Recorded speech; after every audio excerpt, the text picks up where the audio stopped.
आपके लिए इस बजट में हिट्स और मिसेस क्या थे? मेरे हिसाब से इस बजट में बहुत सारे हिट्स थे।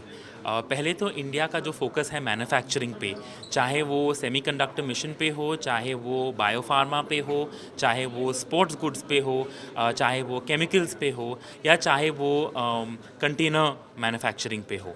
आई थिंक ये सारे ही सेगमेंट्स इंडिया की प्रगति के लिए बहुत ज़रूरी है और इन सबको फाइनेंस मिनिस्टर ने बड़ी खूबी तरीके से कवर किया है। तो एक तो मैन्युफैक्चरिंग के ऊपर, दूसरा सोशल इंफ्रास्ट्रक्चर पे, एजुकेशन के जो रिफॉर्म्स की बात की गई है, फाइनेंशियल सेक्टर पे जो रिफॉर्म्स के लिए जो कमिटी सेटअप कर रहे हैं, हेल्थ केयर पे जो इतना फोकस है, नॉन कम्युनिकेबल डिजीज़ की सोल्यूशंस के लिए जो कैंसर है, डायबिटीज़ है, ऑटो इम्यून डिजीज़ है, इनके लिए ये सब जो है, मेंटल हेल्थ जो है, ये सब आज के दिन में बहुत ज़रूरी और बहुत इंपॉर्टेंट हो रहे हैं। एंड इनको एड्रेस करने से इंडिया का जो पॉपुलेशन है वो आगे बढ़कर और बहुत अच्छा कर सकता है।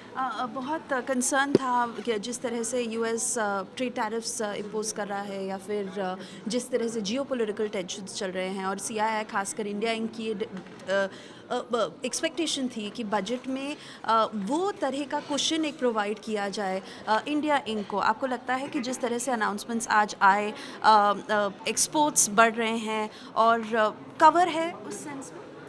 एकदम है। मेरे हिसाब से अगर आप देखें तो इंडिया में हमारा दो प्रोंग स्ट्रैटेजी है। एक, हमें सेल्फ सफिशिएंट होना है, हमें आत्मनिर्भर होना है, और दूसरा साथ ही साथ हमें ग्लोबली कम्पिटिटिव भी होना है।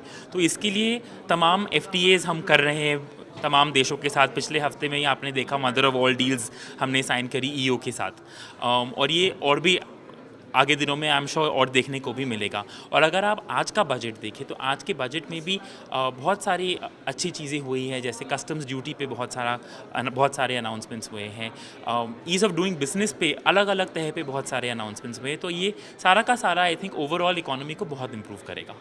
धन्यवाद हमसे बात करने के लिए। Thank you.